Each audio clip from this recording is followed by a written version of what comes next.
I'm afraid I've got to drive up to town. What, now, Selwyn? A bit of a panic on Dow Jones closed 200 points down. You go to bed. Home tomorrow evening. Honestly, this house is lit up like a damn Christmas tree. It all costs money, you know. It's me. We're on. Usual place.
You need a mortgage to breathe around here, Troy. What is the matter, Troy? Looking for a newsagent. Why? To get a newspaper. Ask a stupid question.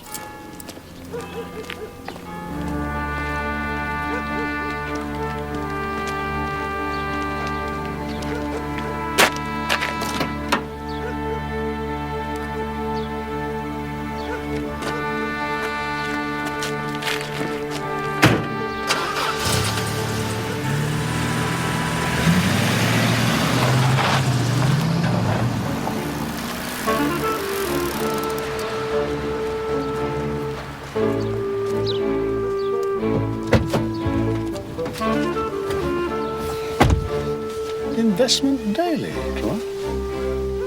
It's on there, sir.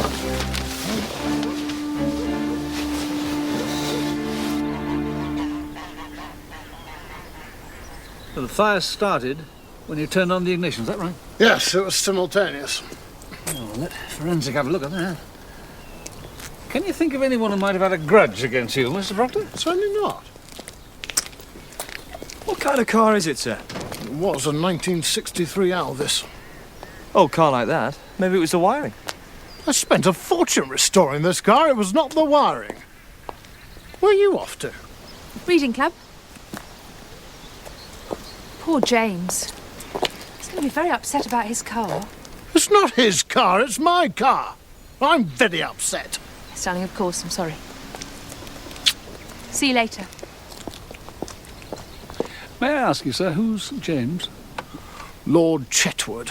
I acquired the car from him. It was a complete wreck, like everything else on the Chetwood estate. Man's a bloody disaster.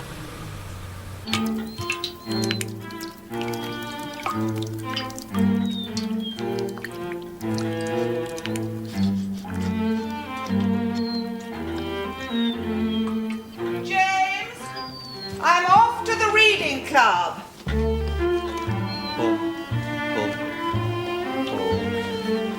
If the phone goes, do answer it. It could be the roofing contractors. There it is again. Feel. James, did you hear what I said? Yes. Answer the phone. Roofing chap. I think I might see Doc Bradshaw. He understands. 3 times a day after meals, Mrs. Hopkins. Come back and see me if they don't do the trick. Thank you, Dr. Bradshaw.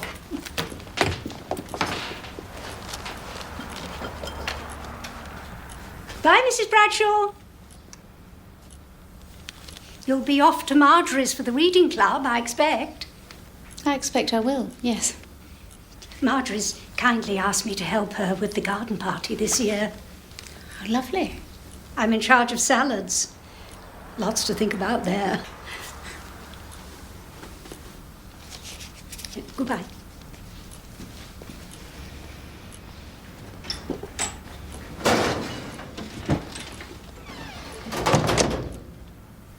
It's no time you lot started another book. You've been lugging that tome around for ages. Rupert, have we got an invitation to Marjorie's garden party yet? Not as far as I know. Surely she's not left us off the list this year. Pray God she has.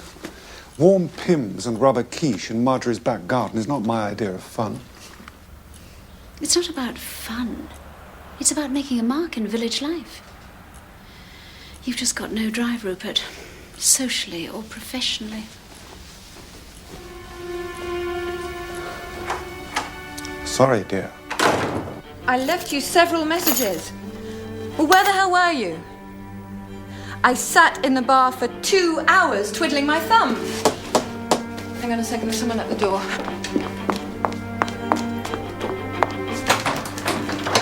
Afternoon. I warn you, I'm beginning to feel very unappreciated. What? No, I'm still here. Look, maybe tonight's not such a good idea, okay? I'll give you a ring.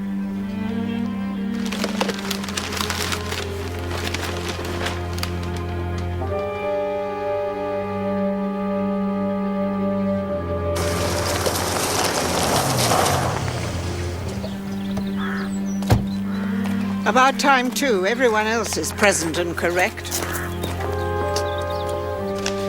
Sandra. Tamsin. Lavinia. Jenny. Now then. The stock market.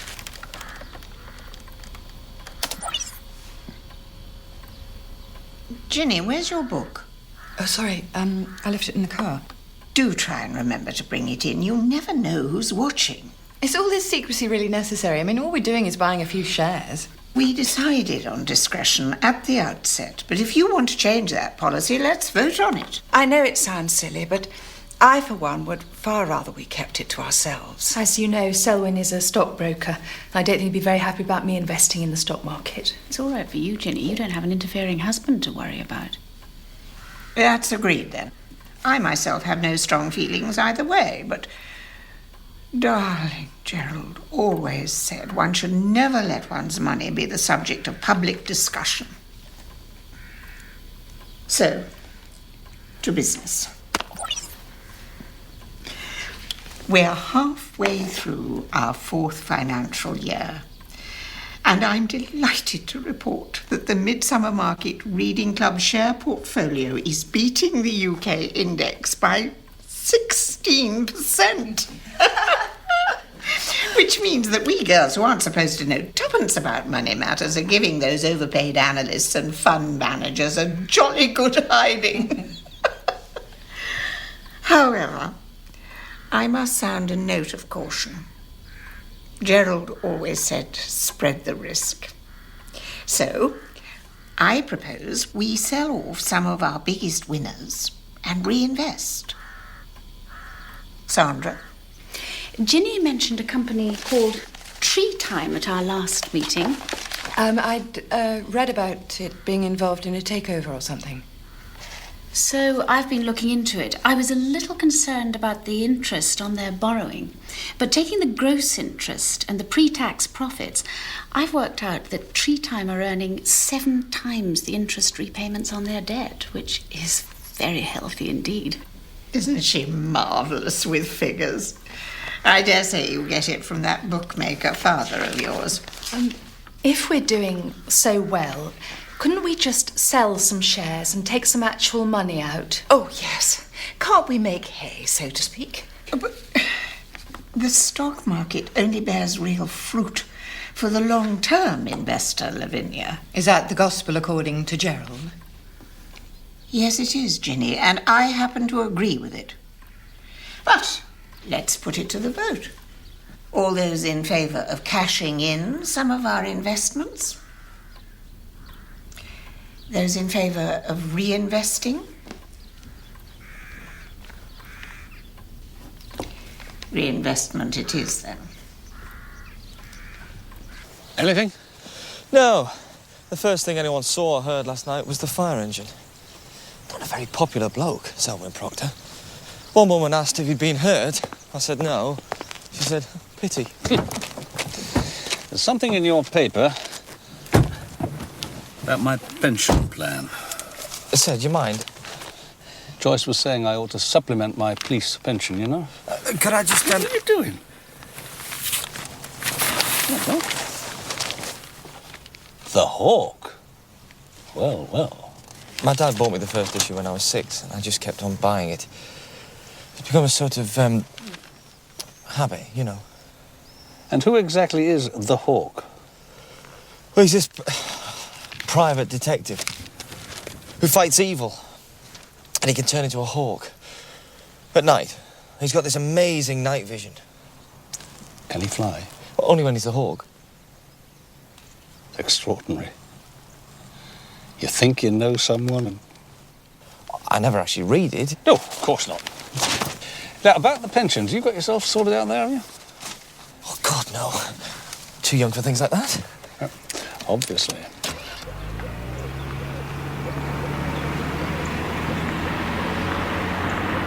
Lavinia, I still don't know whether you and James are coming to my garden party. Of course we are, Marjorie. How about you, Tamsin? I hope so. I've got to double check with Selwyn first. Ginny? Marjorie, could I have a word? If you must, dear. Ginny, I want to pick your brains about the gardening club lunch. What's the Feathers like? What? The Feathers Hotel on the London Road. I heard the food is rather good. I thought Ginny's the gourmet. She's bound to have been there. No, Marjorie, I've never been there. Bye. Ginny, have you been invited to Marjorie's garden party? Yes, and I've a good mind not to go. I mean, none of us can stand the old boot, but we all turn out for her bloody garden parties. She's just lonely. She's downright rude. She always has a go at you about your father being a bookie, or hadn't you noticed? I don't mind. Well, I do. One of these days, I'm going to tell that woman what I really think. And then she won't know what's hit her. I want to leave the club. I'd like to sell my share of the investments, Marjorie. Well, you have to offer them to the other members first. Why didn't you mention it at the meeting? Can't I do it now? Oh, my dear, there's a procedure to go through. Anyway, why the hurry? You're married to the richest man in the village, for heaven's sake. Or is there a problem? The Investment Daily? What brought that on? There's a story in here about the Dependable Insurance Company. They're being investigated for malpractice. But they're one of the biggest insurance companies in the country.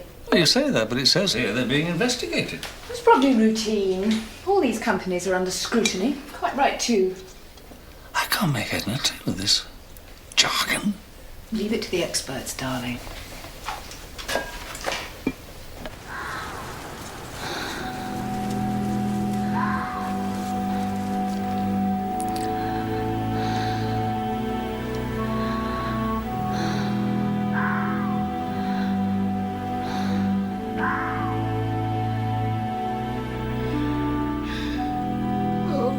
Gerald. People are so wicked. Never credit it.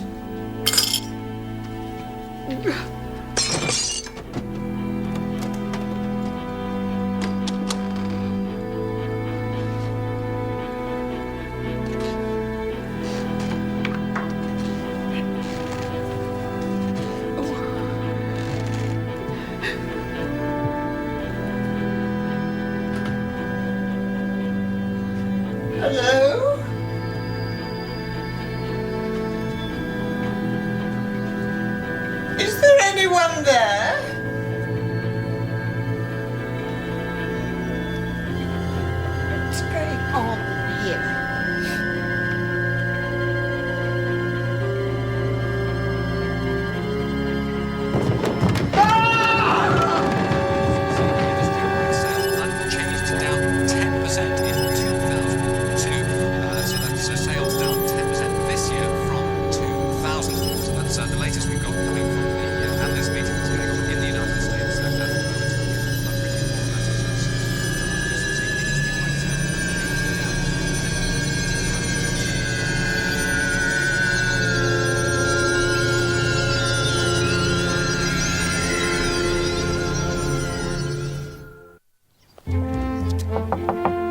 Audrey, dear. It's Vera.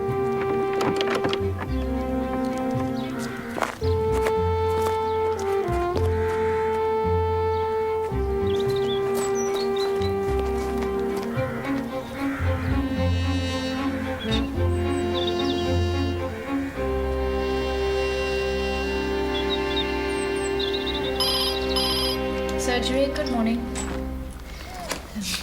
Let me see. Dr. Bradshaw could see you tomorrow at 4. Oh, goodbye. Good morning, Lord Chetwood. Oh, for heaven's sake, Sandra, call me James. I think, for reasons of propriety, we should stick to the formalities in public. Vastly overrated propriety, if you ask me. And how is Lady Chetwood? Oh, same as usual, you know, obsessed with the roof. Spends more time up there than she does with me, actually. Think it's grounds for divorce, do you? No, probably not, I fancy. Do you think your husband could spare me a moment of his valuable time? I'm sure he could, Lord Chetwood. Lord Chetwood is here. You've got to see him, Rupert. Why can't he make an appointment like anyone else? I said you'd see him right away.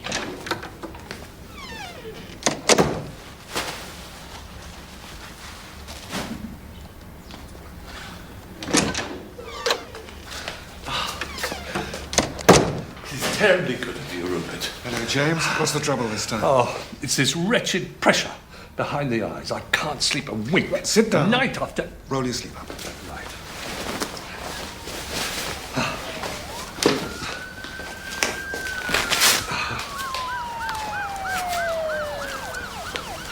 Wonder what that could be. That's another of Selwyn Proctor's cars has gone up in flames. Oh, don't. My lovely old Elvis. Never a problem for years, and that man destroys it in a matter of weeks. It's probably what brought this attack on James. Hmm? Post-traumatic stress syndrome. Good Lord, never thought of that. You're a genius, Rupert. Genius.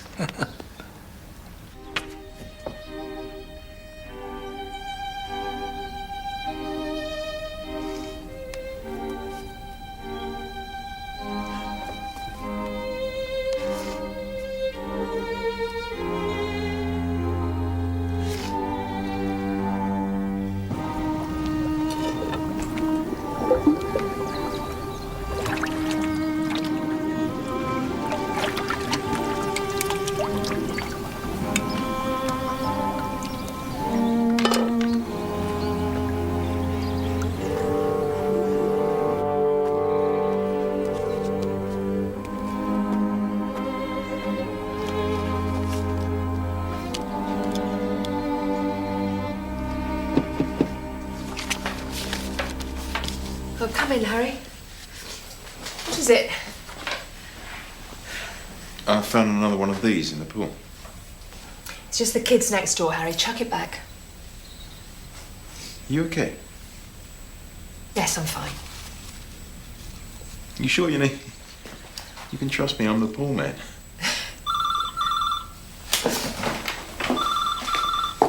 Don't go away, Harry. I want to talk to you about the reading club meeting. Can't wait.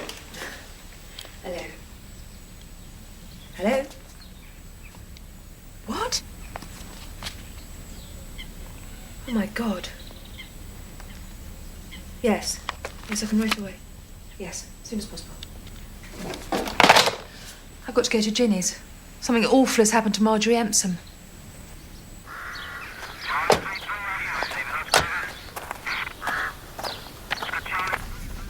Multiple blows to the back of the skull by the look of it.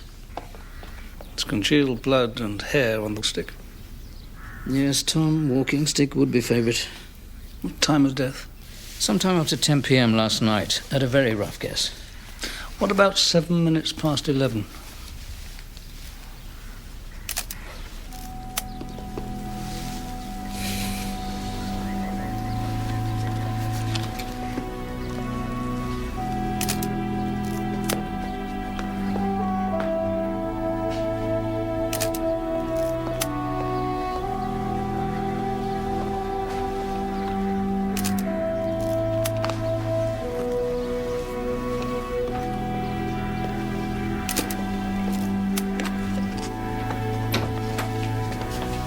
Sir, there's a Mrs. Hopkins in the kitchen. She called the emergency services when she saw the broken window. When did you last see her, Mrs. Hopkins? Yesterday. I was here most of the afternoon. Marjorie had kindly asked me to help with a garden party. We discussed salads and dips, and then I left so she could get ready for the reading club. The reading club? Yes, Lady Chetwood and so on. They meet here to discuss books. Marjorie begged me to join, but it's really not my thing. Mrs. Hopkins said that Mrs. Empson's silver is missing. Marjorie was very proud of her silver. It came from her father's side. Where does she keep the key to the cupboard? In the tea caddy. The police will want to talk to us about what's happened to poor Marjorie, so obviously we're going to have to come clean about what the reading club actually does. Yes, I suppose we will. Oh dear. Well, that's marvellous, Lavinia. How much are we worth? No, it's my money, darling. And it's for the roof.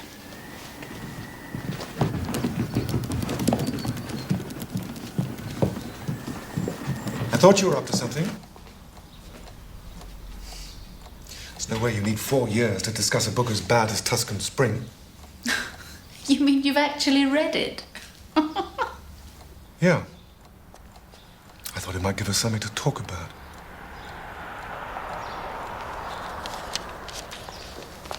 You're completely mad. Insider dealing is a criminal offence. I could lose my job. I could be prosecuted, for God's sake. I'm sorry, Selwyn. How can I drum it into your thick head that money is a serious business? Day after day, I sit in this big house on my own because you're never here. That's serious.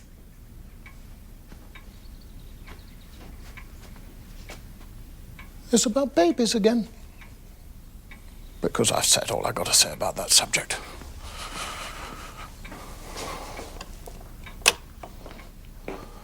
Well, I suppose we kept it secret because some of the men in Midsomer Market are a little behind the times. They like to wear the trousers where money's concerned. I'm divorced, thank God, so it's not my problem. Sorry to interrupt. You need a new filter, so I'll pop back later on in the week, yeah? Great. Thanks, Harry.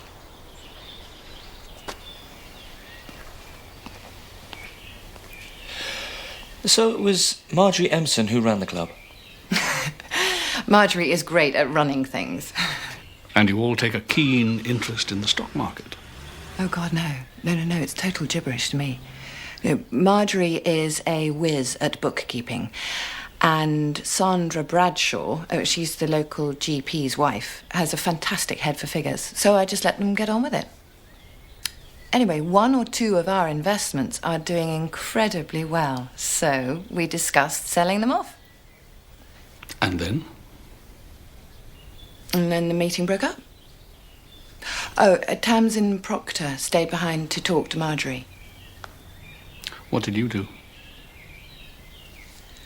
I got home at 7:10. I had a glass of wine and some supper. I watched the news and went to bed with a book. It was terribly boring.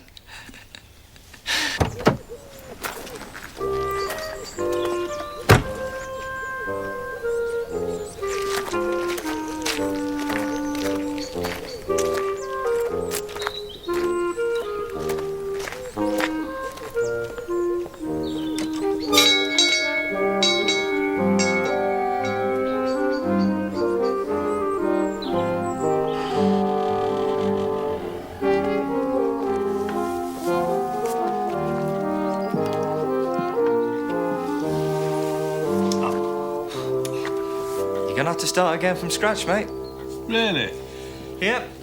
Repaper the whole shooting match. Oh, look at the state of this place. Don't fancy your job much. You're a very perceptive man.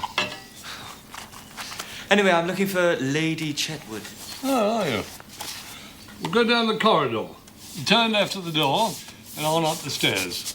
You'll find my wife at the top, contemplating the roof. Cheers. Cheers.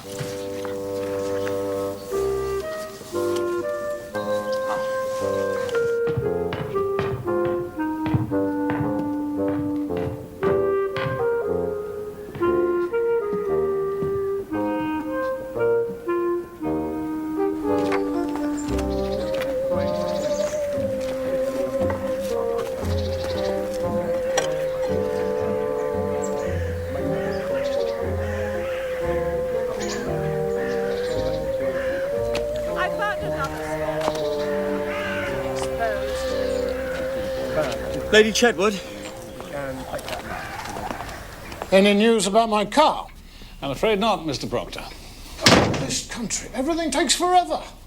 A woman was brutally murdered in the village last night. I think that takes precedence. Why aren't you out looking for the thugs who did it instead of harassing my wife?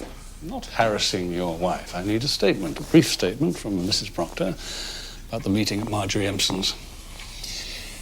Now, if you'd excuse us, please. Yes, that bloody meeting. Good luck to you.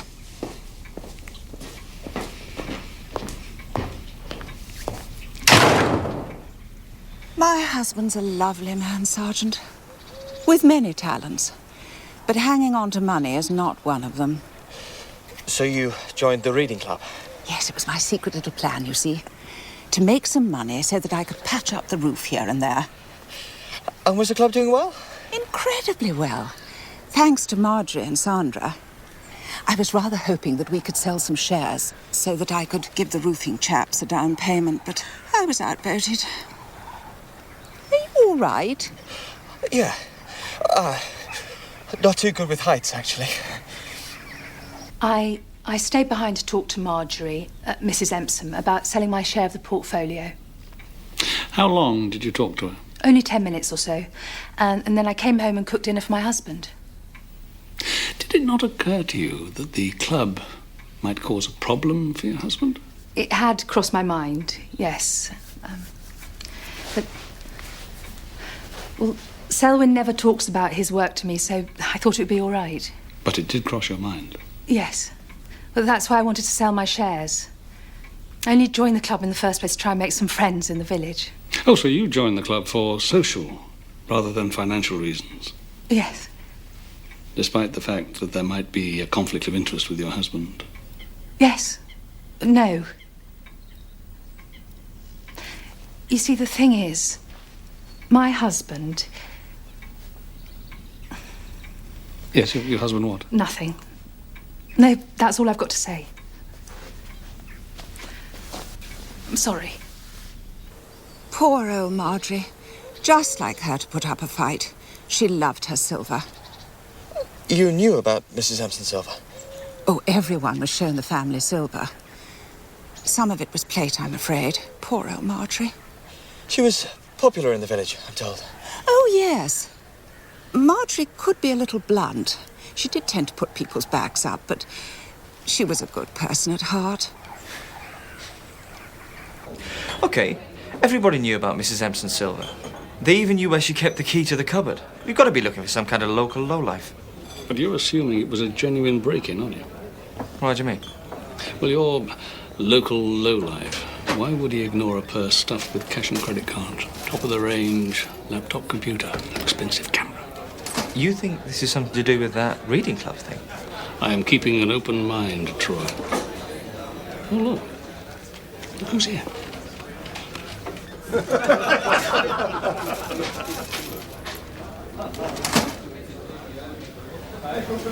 Hello. May we? Oh, yeah, please, be my guest. I'm Detective Chief Inspector Barnaby. This is Detective Sergeant Troy. Harry, the pool man. You'll have to excuse the whiff of chlorine, it goes with the job. Everywhere I go in this village, you pop up. Well, there's a lot of swimming pools in this neck of the woods, I'm very happy to say. Do you live in the village, Mr. Painter. Just outside. A modest dwelling, but my own. And where were you on Monday night? I love it when coppers ask that. Been asked it a lot of you, Mr. Painter. Oh, he's good, isn't he, eh? We could continue this conversation somewhere more appropriate, if you like. Chill out. Monday. Let's see. I was in here. I'm on the quiz team, you see. Any strangers in here that night? Not that I can remember, no. Did you know Marjorie Empson? Not really. I only hang around with the swimming pool set, you see. Like the Proctors? Yeah. I do their pool wine. Just making inquiries. You, follow the stock market?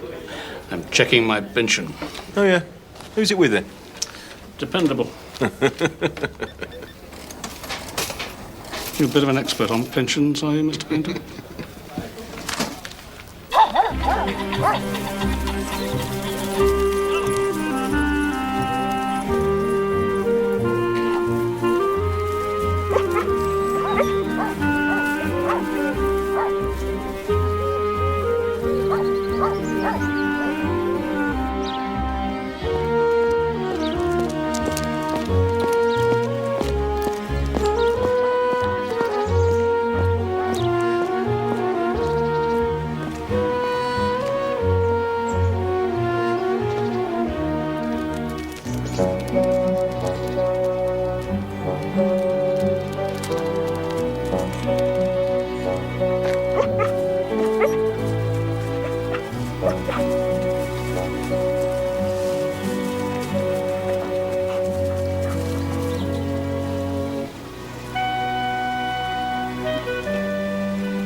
You might have told me the bloody reading club are investing in the stock market.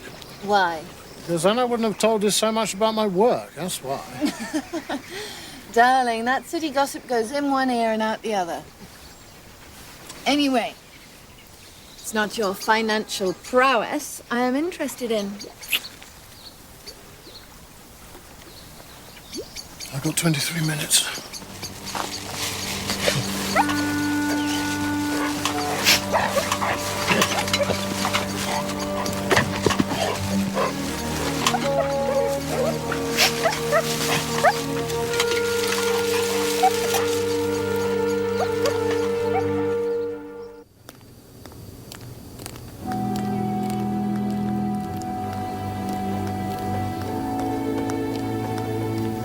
The cause of death, was it what you thought? Yes, the skull was fractured by multiple blows to the head. How many blows? 6 or 7. It was a frenzied attack. But look at these bruises on the upper arms.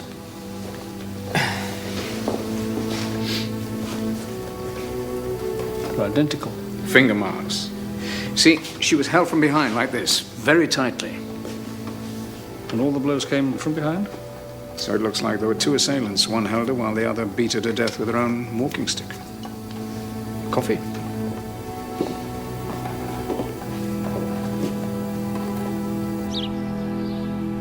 I wanted to ask you about Mrs. Empson's dodgy hip. She was due to have a replacement next month. Hence the walking stick. Yes, she couldn't get very far without it. I believe you drove through the village yesterday evening. I'm on the committee of the golf club. I attended an incredibly boring meeting there. Had some supper, drove back to the village and went to bed. After the meeting broke up, Ginny and I were talking about Marjorie's garden party, and Marjorie had clearly upset Ginny in some way or other.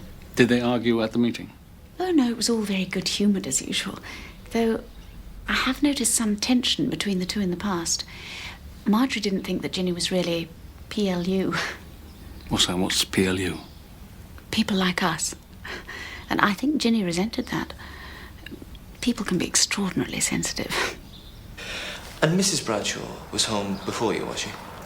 Yes, she was already in bed when I got home. I'm sorry, James. Surgery hasn't started yet. It's not you I'm after, Rupert. It's my young friend here, the wallpaper expert. Can you remember what Ginny said to you about Marjorie? Oh, she was going on about how rude Marjorie was and so on. And then she said, and I remember this because I was quite taken aback, she said, "One of these days I'm going to tell that woman what I really think, and then she won't know what's hit her." Mrs. Bradshaw, can I ask you, what are the investments of the Reading Club worth? At yesterday's count, about £150,000. All the paperwork is at Marjorie's. Sorry, sir. Something's come up.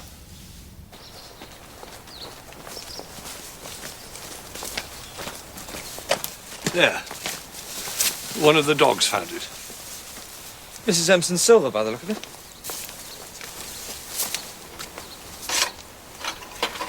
Whose house is this? Do you know, I'm not entirely sure. I think you'll find it's Ginny Sharp's place, sir. Oh. It's a bit of a trek from Chetwood House, isn't it, sir? Yes. If Dr. Bradshaw and my dear wife had their way, I'd never leave the house. You must rest, they say. Well, I need the open air. Good for the soul.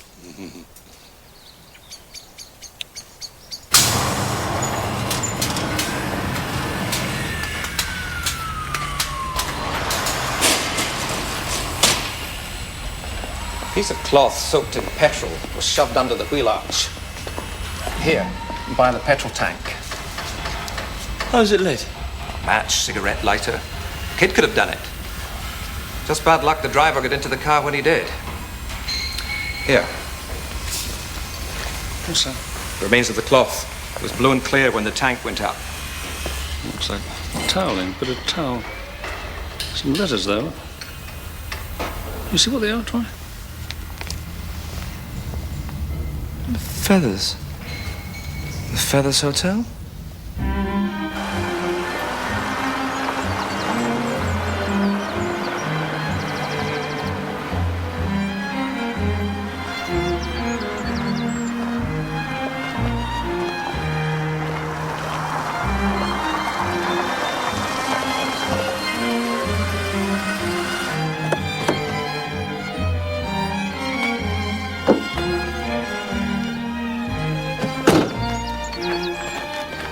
James would be terribly upset if he knew I was meeting you here.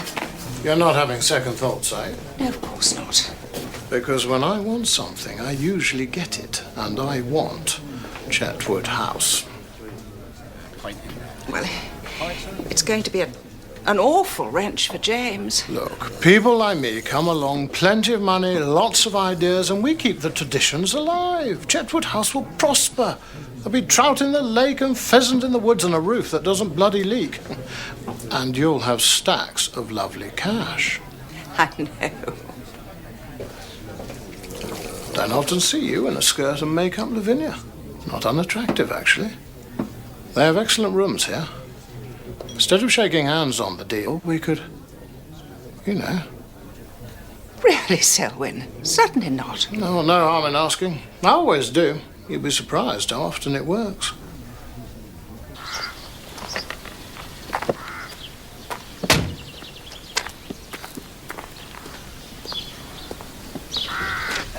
What is it? See that indentation? It was made recently. And the other one? Made during the struggle?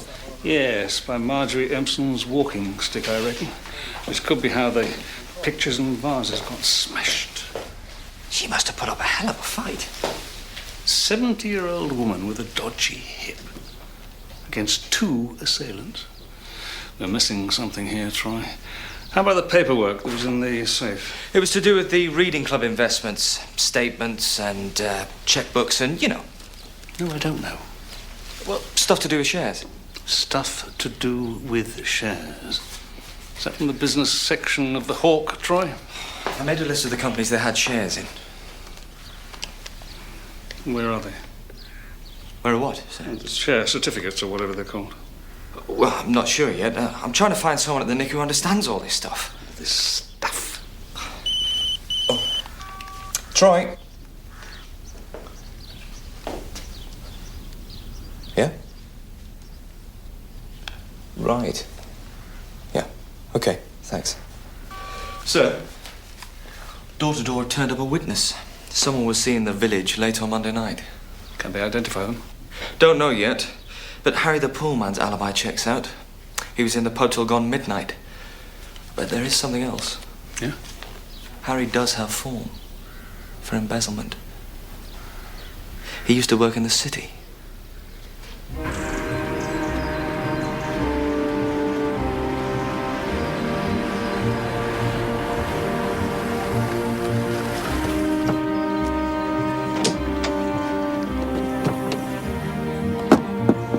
was expecting you. I was a currency trader. Big paychecks, big bonuses. But I was stupid. Instead of buying a Ferrari and sipping too much champagne, I played the stock market. And? I lost. Big time. Now, that wasn't the stupid bit. The stupid bit was using other people's money when I ran out of my own. But I've paid my debt to society. No more deals for this boy. Huh? So what's this about then? Oh, I have to follow the market, read the business pages. It's just a habit. It doesn't sound very healthy to me. I don't know what you want from me, Inspector. But I'm a white-collar criminal, all right? I don't go around bashing up old ladies for their silver. What do you think of that?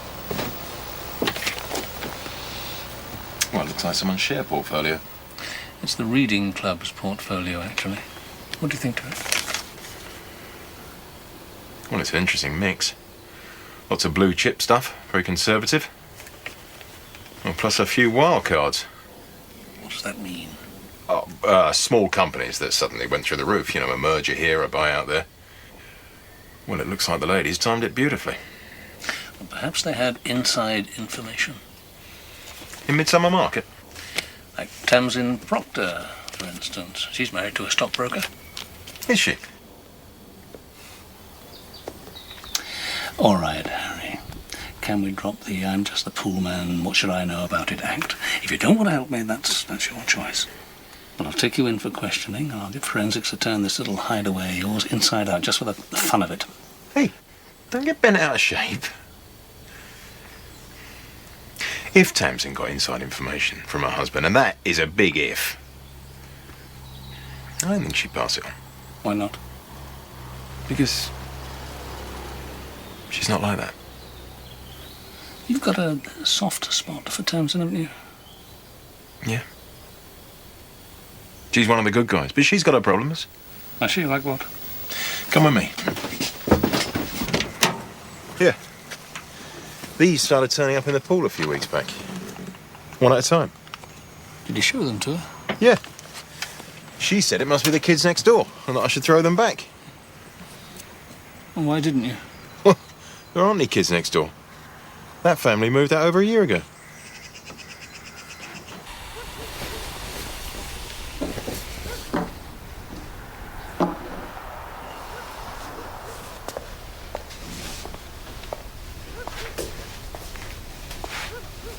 What's that? That is nothing. It's a dead end. Is it an anagram? Well, I was hoping it would be, but no luck.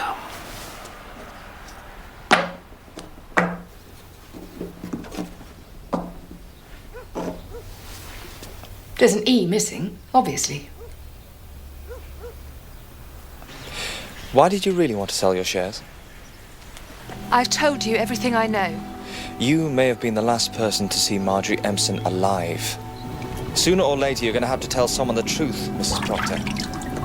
Might as well be us. Truth, wouldn't that be nice? Who's Maureen? What? Maureen. Who is she? It's me. I'm Maureen.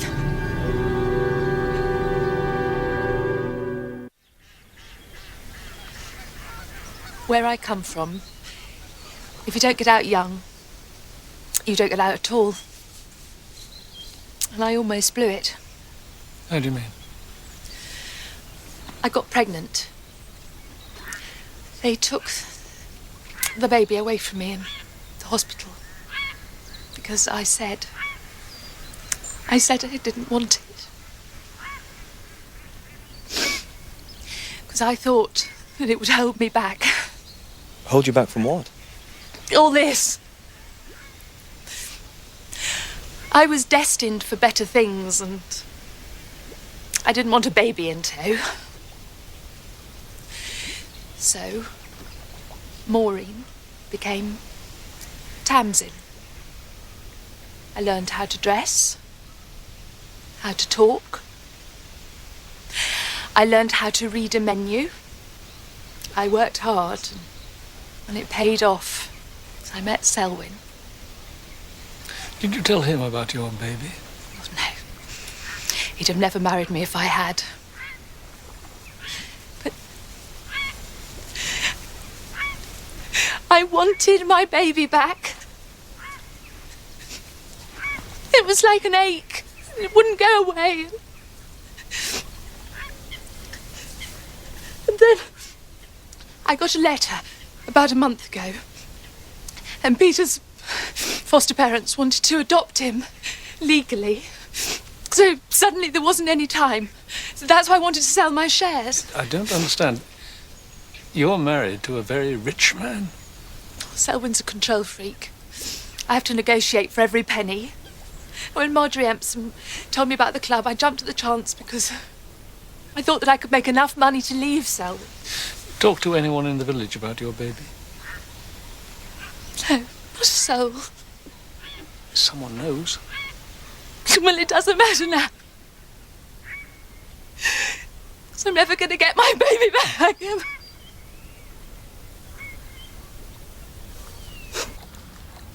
I hear you found Marjorie Empson's silver. Yeah. They are. Oh. Outside Ginny Sharp's house. Yeah. And again. Oh. You've got to stop it, James. Everyone in the village knows that Ginny Sharp likes to sunbathe in the nude, and people are beginning to talk about your rambles along the bridle path. Yes, well, she's such a gorgeous creature. Not the sort of woman I'd ever stand a chance with. I've never will. Grow up, James. You have Lavinia. You're lucky. Yeah, that lot of good she is. I don't know what she's playing at lately. She was out all day yesterday. When I asked her where she'd been, she just mumbled and blushed and fled my presence. What about my throat? Perfectly all right. It can't be. Stay away from Ginny Sharp's house, James. You'll only get into trouble. Next, please. Mr. Baker? Lord Chetwood? Is everything all right? No, it isn't actually. Your husband no longer takes me seriously. My wife seems to have deserted me. What do you mean, Lord Chetwood? Well, she's either up on the roof or out cavorting, I know not where. Sometimes, you know, I think I might be better off without her. Good day, Sandra. The witness saw someone hurrying through here about 10:30. They're heading towards the gate over there. It's a shortcut through to Hollybank Lane. Can they identify who it was? No, it was too dark. But there are only 3 houses in Hollybank Lane. That's empty. The kids are at school. The parents are in Switzerland. The elderly couple who live there are on a cruise, which just leaves the lodge, down at the far end. Where Ginny Sharp lives. I've already told you. I had an early supper and went to bed. Someone was seen taking a shortcut through the churchyard at 10:30. What's that got to do with me? We have a witness says it was you, Mrs. Sharp.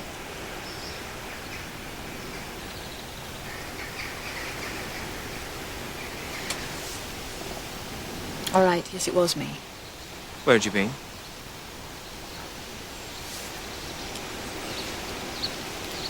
Marjorie Empson's. Would you tell us exactly what happened, please? I was about to go to the reading club meeting when a parcel was delivered to me. It contained a bathrobe from a hotel. Well, I go to this hotel occasionally to meet a friend. Discreetly. Who was the parcel from? It didn't say. It was scary. It was like someone was trying to send me a message. What did you do after you'd opened the parcel? I went to the reading club meeting. Only I didn't pay much attention because my mind was on the bathrobe and who might have sent it to me. And then after the meeting, Marjorie said something to me. Ginny, I want to pick your brains about the gardening club lunch. What's the feathers like? What? There was something about the way she looked at me when she said it, and I thought, my God, it's you, isn't it, you old cow? Did you say anything to her? No, not in front of the others. I went home, had a glass of wine, and fumed. And then I thought, sod it. I'm going to confront her. So I went round to her house. And I got a typically warm welcome. What on earth do you want? Are you spying on me, Marjorie? What are you talking about? I'm talking about the bathrobe. Bathrobe? What bathrobe? The bathrobe you sent me. Have you been drinking? And then she mentioned Gerald. And that was it as far as I was concerned. When you first moved into this village, darling Gerald said that woman is going to be nothing but trouble. Well, that didn't stop darling Gerald trying to stick his hand up my skirt every chance he got. How dare you? Gerald's reputation is notorious. No one was safe. Your garden parties were the worst. When Gerald had been at the Pims. Old wandering hands, we used to call them. Shut up!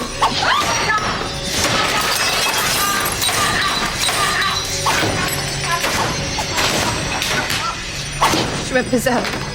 She was trying to hit me, and then she dropped her stick and I grabbed her. She pushed me away, and I remember almost ripping one of her sleeves off. Come on, it's all right. Marjorie, are you all right? Marjorie? Get out. Get out of my house. But she was all right when I left her, I promise.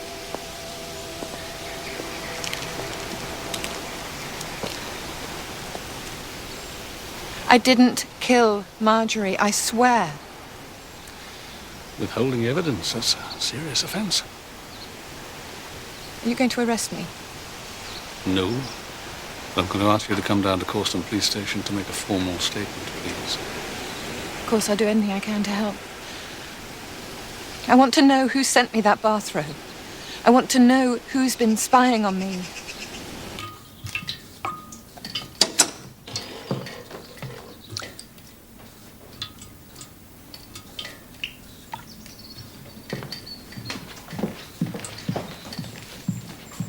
Brought you a mug of tea. I think my glands are up. Actually, James, you're looking rather well. An illusion, Lavinia, I can assure you. Cod liver oil. I had an interesting conversation with Selwyn Proctor yesterday. Poor you. Seaweed extract. Actually, I met him for a drink. You did what? He made me rather an interesting proposition. Oh, really, Lavinia? I don't think I want to hear this. About the house. Vitamin C. What house? This house. He wants to buy it. What? Oh, James. The house needs millions spending on it. We'll never raise the money. And Selwyn wants it badly. You know what he's like. He'll do it all up and have shooting weekends for his business chums and swan about like the lord of the manor. Well, frankly, he's welcome. What's to become of us? Oh, we'll pay off our debts and buy a cottage with a vegetable patch and have holidays. Holidays? We'll go to Paris. I don't like Paris. And New York. New York? James, please pull yourself together. We've got the public in this weekend, and you've got to make one of your guided tours. Oh. Would you like me to make you some eggy bread? If you're satisfied this is accurate, could you sign just there?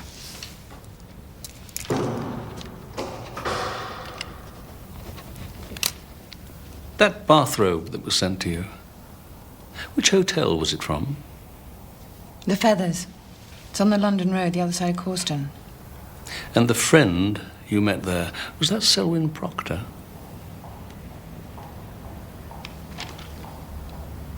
Oh, God. Was it? Yes. So it was you passing inside information to the reading club, wasn't it?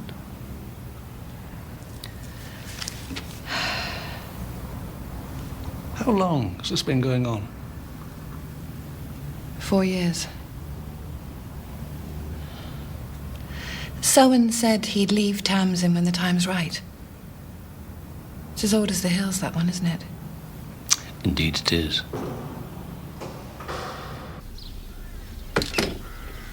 We didn't ask Ginny Sharp what Mrs. Empson was wearing, did we? Sir?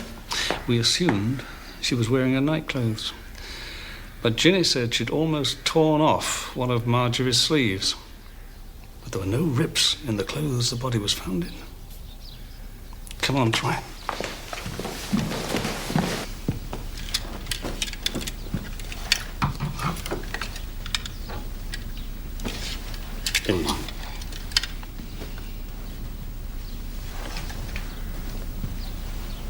OK, that's what she was wearing when Ginny came round. I still don't see the significance. Bullard's theory is that there were two assailants. Marjorie Empson was hit repeatedly from behind while someone else held her, leaving bruises on her upper arms. Are you saying Bullard's wrong? I'm just wrong about the timing. What's this blouse tell us? Ginny Sharp came here to confront Marjorie Empson.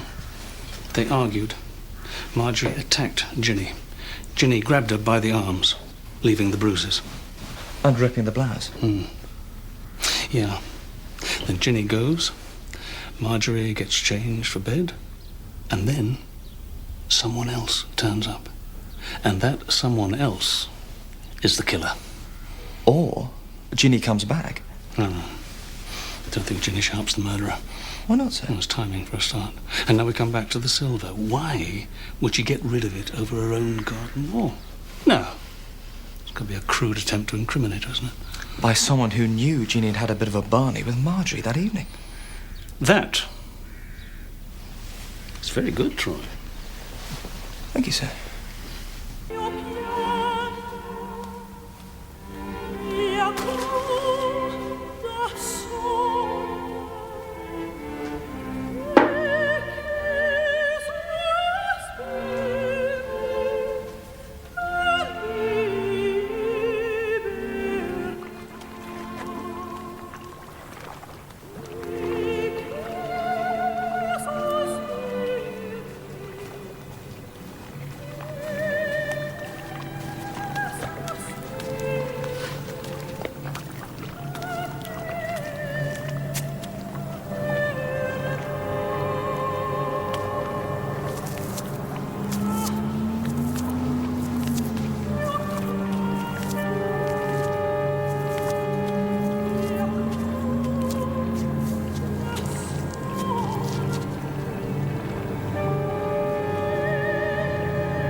What's she doing here?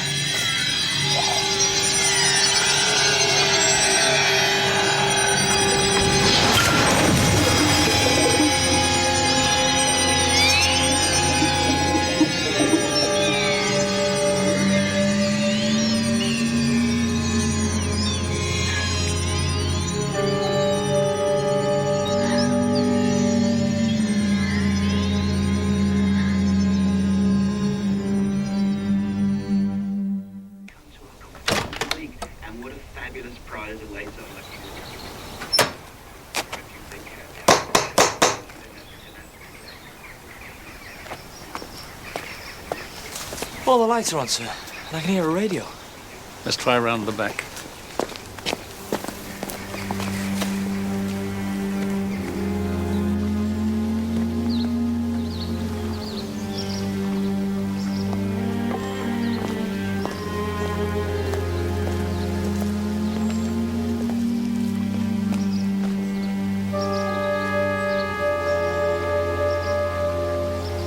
Make the phone call, Troy.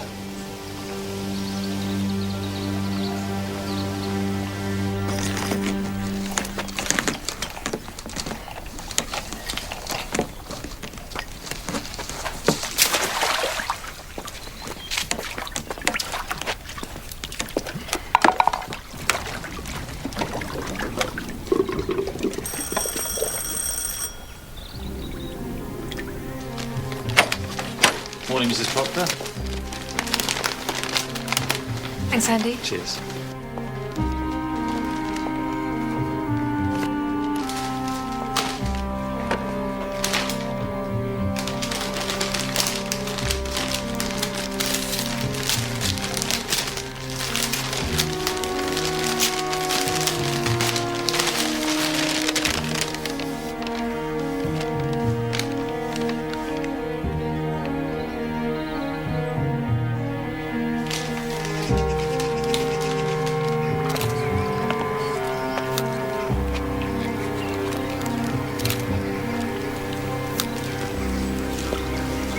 Someone hit her over the head, then she probably fell in the pool. Maybe she was already in the pool. Most of the ashtrays were still on the bottom. I think she was retrieving them.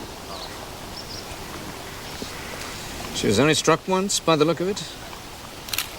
Enough to knock her out, I suppose. So she drowned? Won't know until I've done the post-mortem. What's this ashtray business all about then, Tom? It was a message. Anti-smoking? Seems a bit harsh.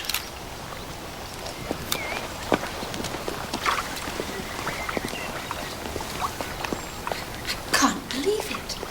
Ginny was an excellent swimmer. Well, we are doing our best to establish what happened. You mean it wasn't an accident? It's too soon to say. Good God. Dr. Bradshaw, could I have a word? Yes, of course. Troy. Are you all right, Mrs. Bradshaw? Yes, thanks. I'm fine. I'm sorry to have to ask, but can you remember what Marjorie Empson was wearing at the last reading club meeting?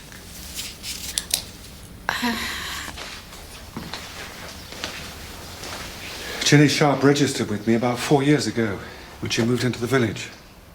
She'd been through a very bad divorce, she said, and wanted something to help her sleep. Thank you, Mr. Bradshaw. The other thing I wanted to ask you about was the reading club shares. What about them? I've been looking through the paperwork and I can't actually, find them. I'm afraid I can't help you there. Marjorie was in charge of the admin. I just did the sums. The Feathers Hotel used to be owned by a patient of mine. And I was there one evening and I saw Ginny in the bar with Selwyn Proctor. Did she see you? Oh, yes. Anyway, she came to the surgery a couple of days later with some minor complaint or other and started talking about Selwyn. Can you tell me what she said? She said it was all a terrible mistake. She was going to nip it in the bud and so on. I said, yes, that's exactly what she should do. But she didn't. Well, no, of course not. I sit here day after day telling people to give things up, but they hardly ever do. You've no idea how discouraging it is. These are new, aren't they? Yeah. What happened to the old ones? People kept nicking them. Same with bathrobes and towels, I imagine. Ah! The very man we wanted to see. What the hell do you want? We wondered if you could tell us where you were last night. You trying to be funny? Sergeant Troy does sometimes make a stab at humour. This is not one of those occasions. Have you heard about Ginny Sharp? No. What about her? She's dead. We found her body this morning. I'm very sorry to hear that. Of course, I only met her a couple of times. We know about your relationship with her, Mr. Proctor. So where were you last night? I was at a banquet in the city with about 400 other people. Then I stayed at my club. Lots of people there, too. Tamsin, my wife, is not a sophisticated woman. Her parents died young. She's no siblings. In fact, I'm all she has in the world. She'd be devastated if she found out about me and Ginny.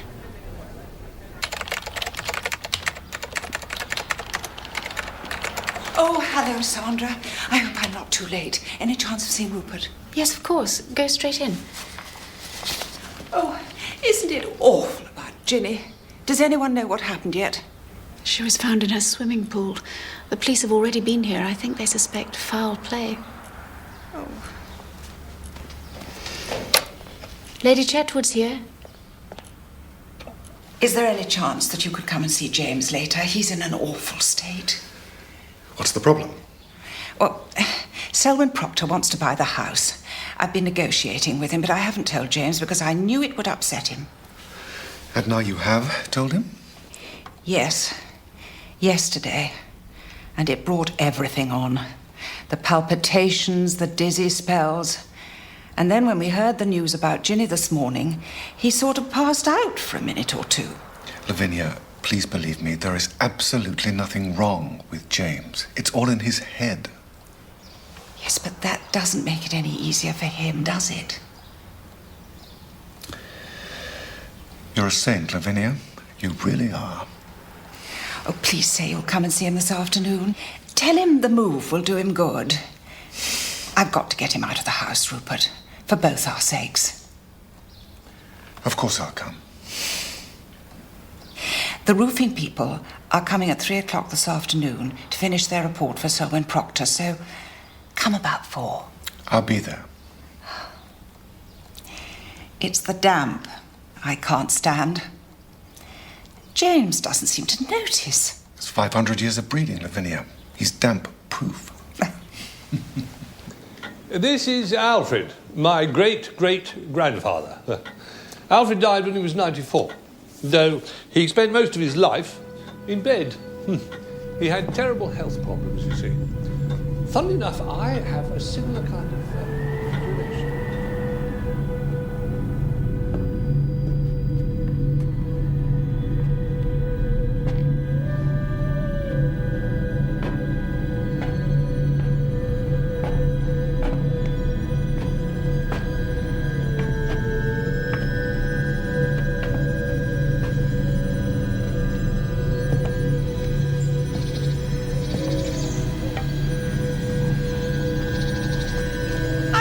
Another spot where the beams are exposed.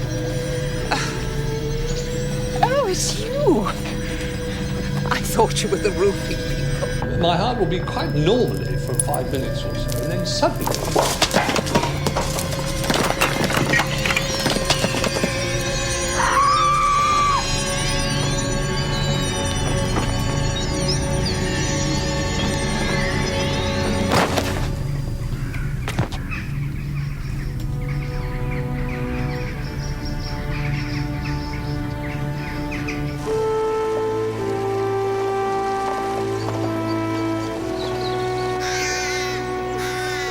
This is where she went over?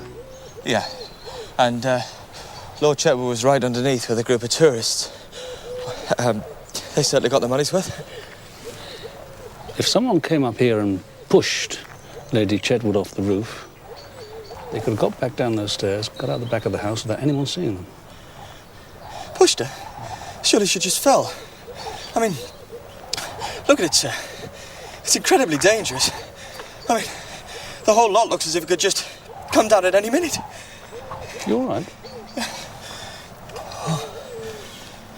I told her. The roof's been up there hundreds of years. But she would go up there again and again, fussing about. Do you know what Lady Chetwood was doing up on the roof, sir? Oh, waiting for the roofing people, I expect. I blame that man. Proctor. It's his fault. He's got men up there poking and prodding the roof. That man will destroy me. First my car, then the house, now my wife.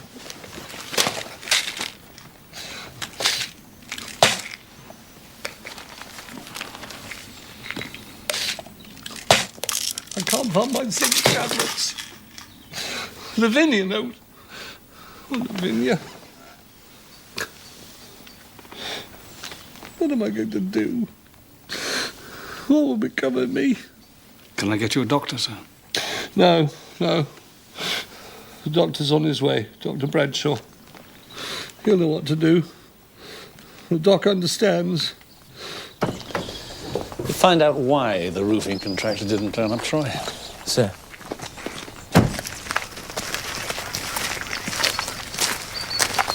What's happened? Lady Chetwood was up on the roof, and as far as we know, she slipped and fell. God. She was a saint, that woman. In fact, that's the last thing I said to her. When was that, sir? This morning, she came to the surgery and told me that James was in a bit of a state. She asked me to come and see him after the roofing contractor had gone. Complete waste of time, of course. Why was that? Because there's nothing wrong with him. The man's as fit as a fiddle, but his medical records take up a whole shelf in the surgery. Now we'll have to add another chapter, I suppose. Medical records, Troy. What about this, sir? Full of secrets. Wonder if Tamsin Proctor was ever a patient of Dr. Bradshaw's.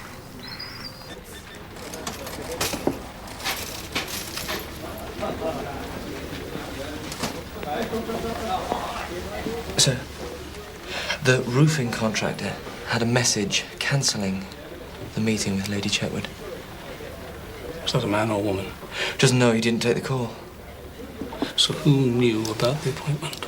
Apart from Lord Chetwood himself, only Dr. Bradshaw, as far as I can make out. Dr. Bradshaw. If anyone knows what's going on around here, it'll be Dr. Bradshaw, won't it? He may know about Tamsin's love child, but he does know about Selwyn's love affair with Ginny Sharp. We better talk to him again, sir. Yes, so we should. And we must track down those reading club shares. Something which the finest minds at Causton Nick have so far failed to do.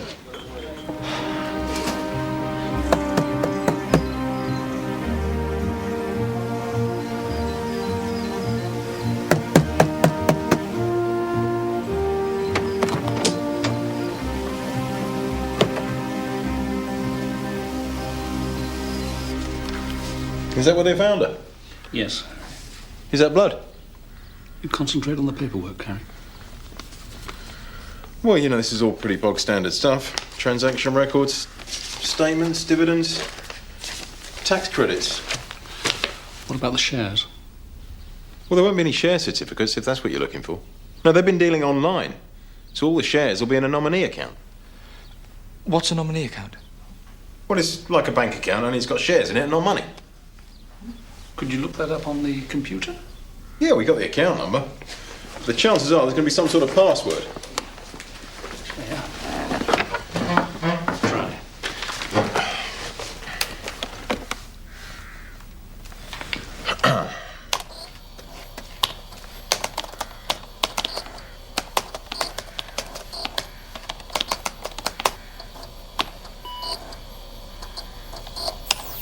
Okay, here we are.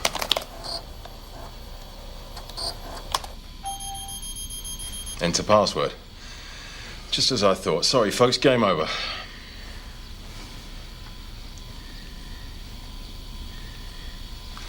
Try Gerald. Gerald? Gerald. Yep, Gerald it is. Hey, all in one. You should be a detective. According to this, the account's closed. What do you mean? It's been sold up. The entire reading club portfolio has been converted to cash. Well, that's it. Marjorie Empson stole the money, somebody found out about it and killed her. No, it can't have been her. This account was closed yesterday.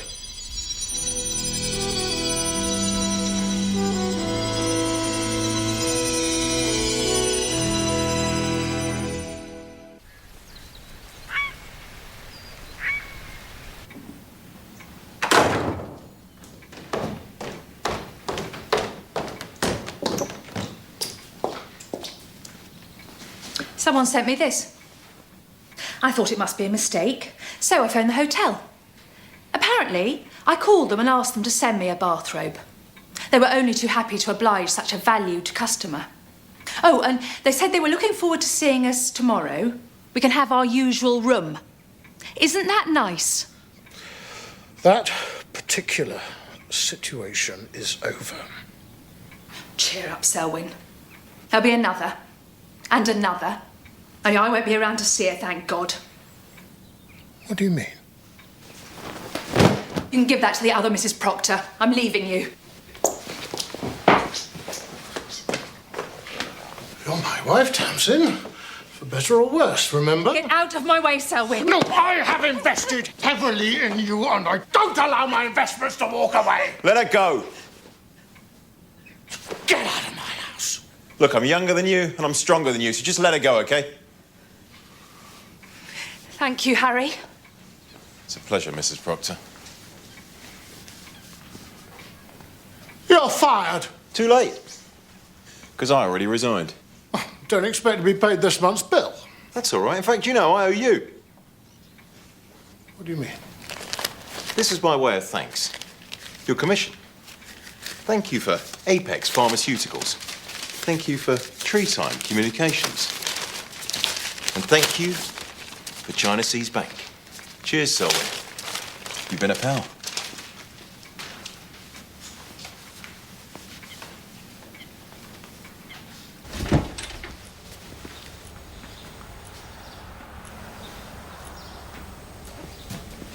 With you in a minute, sir. Come in. Can I have a word, please? Yes. Where's Mrs. Bradshaw? Gone out to Sherwood House to cook lunch for his lordship. Amazing how men like that always find someone to mother them. I'd like to ask you, Dr. Bradshaw. Was Tamsin Proctor a patient of yours? Oh, yes. Yes. Did you know her by her other name? Maureen Carter? Yes, I did. It was a typical bureaucratic cock-up. Tamsin Proctor had 2 sets of medical records under different names. So yes, I knew about her child, but I didn't tell anyone.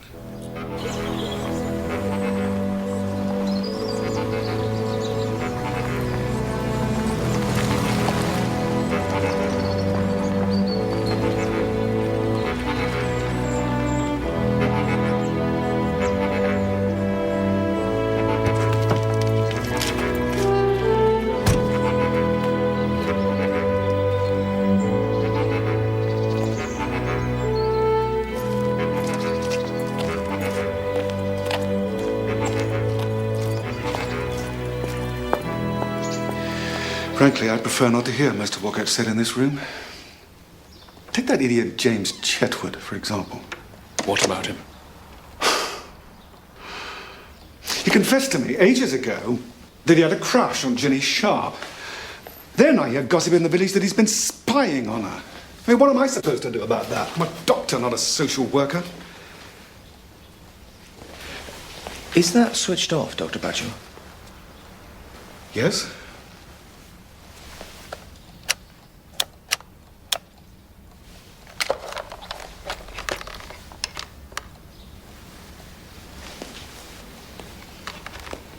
The switch has been bypassed.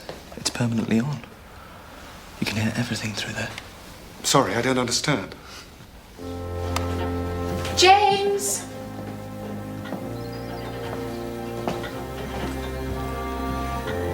James, where are you? In here.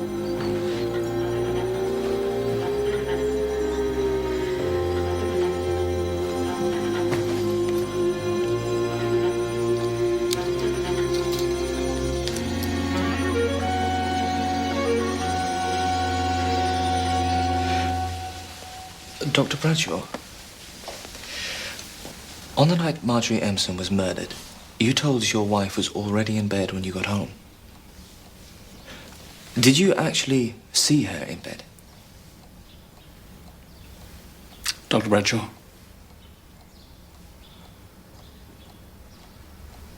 No, I didn't. I assumed she was in bed. I saw a light under her door. Ever since we moved here 10 years ago, my wife has insisted we sleep in separate rooms. I find it very shaming. I prefer people not to know about it. Troy? Sir? Good work. Thank you, sir.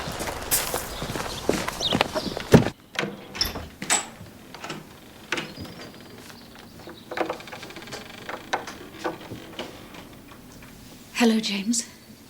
Sandra, I didn't recognize you. What have you got there, lunch? Just a few things. I've moved out. Ah, moved out of what? And I've brought money. Look, there's lots. I'm sorry, I don't understand. Long last, we can put our plan into action. Plan? What plan? You made your feelings clear to me 10 years ago when we first met. My feelings? I know you care for me, James. My dear good woman, you are labouring under a massive delusion. Together we'll restore Chetwood House to its former glory. And I can nurse you back to health, James. Let's face it, dear Lavinia wasn't up to much in the nursing stakes. Lavinia? Something had to be done about her, and I was happy to do it. Do what? What do you mean? She was driving you out of your home. You said to me yourself you'd be better off without her. Do you mean that? We'll move into the east wing, I think. Oh, my God. It'll be easier to keep warm in the winter. Poor Lavinia. Oh.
I've been waiting 10 years for this, James. I'm not going to give up now.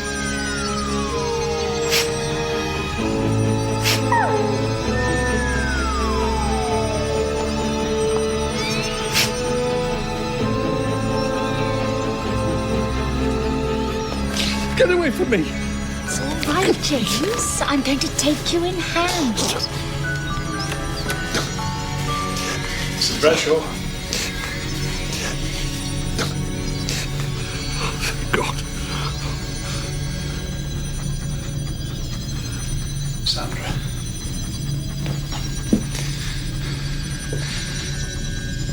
You can come with me now. Is Lord Chetwood expecting you?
Can we start with the car, Mrs. Bradshaw?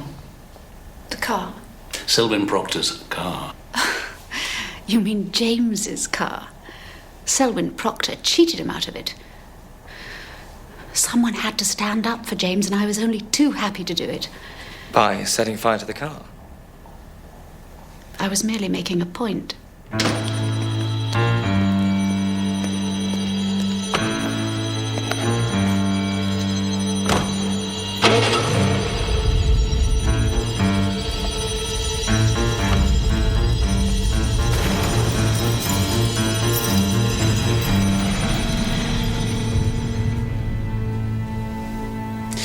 Tell us what happened at the meeting of the reading club. There's nothing to tell. It's the same as usual. Except you went back to Marjorie Empson's later that night, didn't you? Why did you go back, Sandra? To make a point?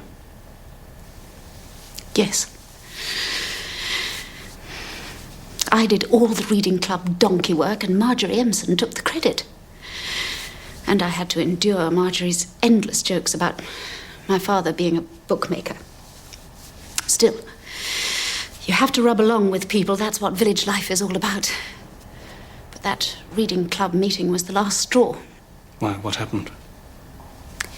I discovered that I was the only one who hadn't been invited to Marjorie's garden party.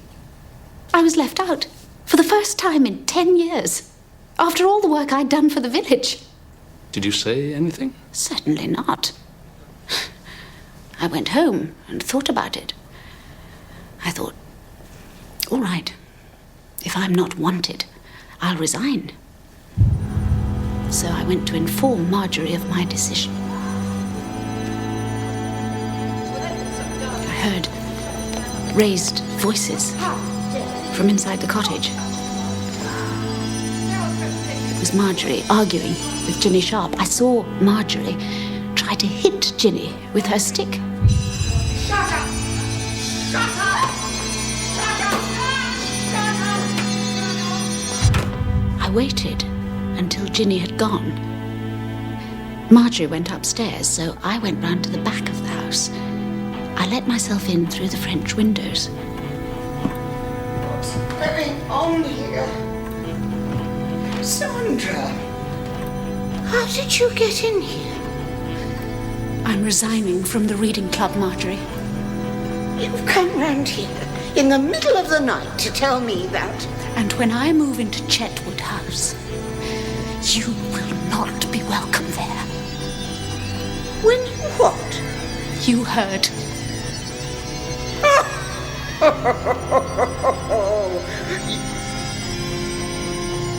My God. You're serious?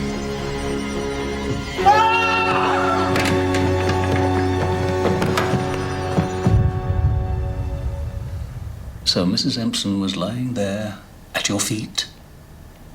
It wasn't my fault she fell down the stairs. You picked up her stick, didn't you, Sandra? She should never have said it. What was it she said? Oh.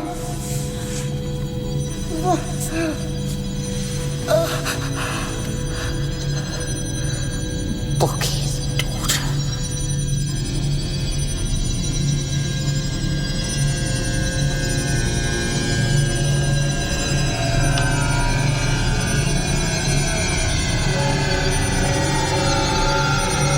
Bookie's daughter.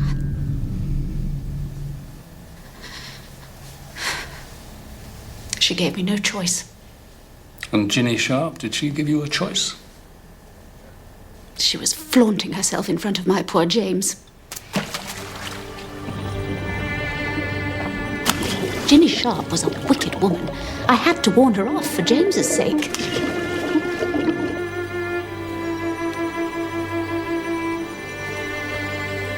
She came out while I was there, so I thought I might as well speak to her directly.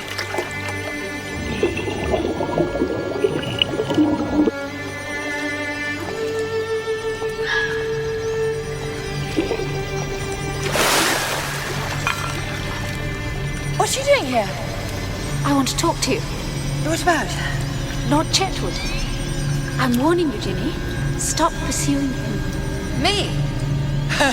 Pursuing James? That's the best laugh I've had in weeks. You're brilliant, darling.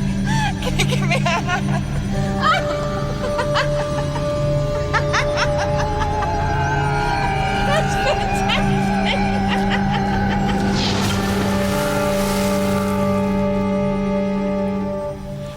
tell us about Lady Chetwood, Mrs. Bradshaw?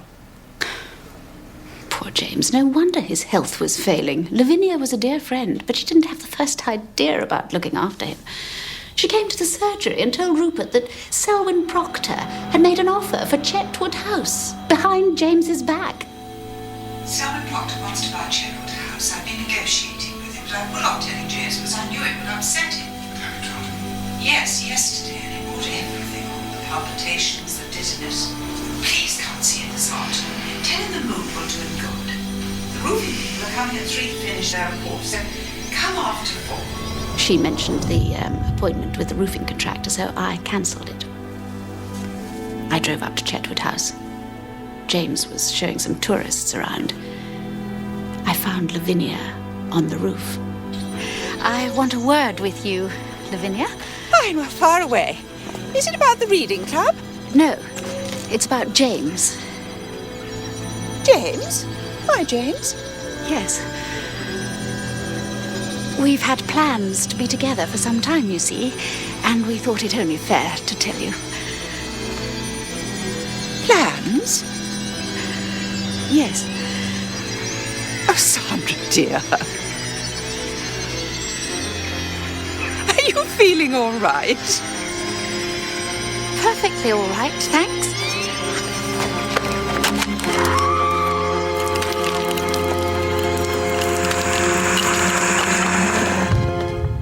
And as for Tamsin Proctor, that frightful husband of hers was going to install her at Chetwood House. With her background, can you imagine?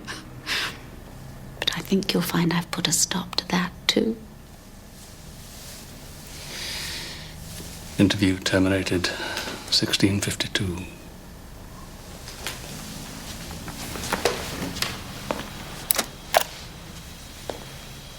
James will come round to my way of thinking in the end. I know he will. I don't mind waiting.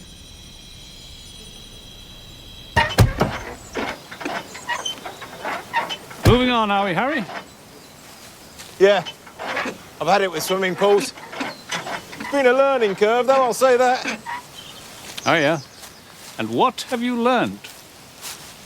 The bigger your swimming pool, the less time you have to use it. That's deep. He's good, isn't he, eh? Yeah, yes, he is. So what's next, Harry? Well, I haven't been entirely honest with you, Inspector. Oh, really? And I feel bad about it. You see, when I said that I'd given up the stock market, well, I hadn't. A couple of years ago, I got chatting to Tamsin and told her what I used to do. She told me about the reading club and asked my advice. Just couldn't resist, could I? Inside information, huh? Hey, she didn't know I was using it. She's straight. So, you know, I made a bit of money. Everything's packed away in here. We're going to go and see if we can get her boy back. Just for starters. It's going to be a bit of a change of lifestyle for you, isn't it? Downsizing, they call it. Don't they, Harry? Anyway, I've had enough of big houses. Well, for the time being. Well, hope it works out for you. Thank you. Oh, sorry to hear about your pension, by the way. What do you mean? They've been cleared of malpractice, haven't they? Floods hit Central Asia. Yeah, well, what's that got to do with my pension? Well, they've had to close the microchip factories down. That's where the spotty youths who run your pension have been sending your hard-earned cash. Still, try not to worry too much, you know. What goes down sometimes comes back up again.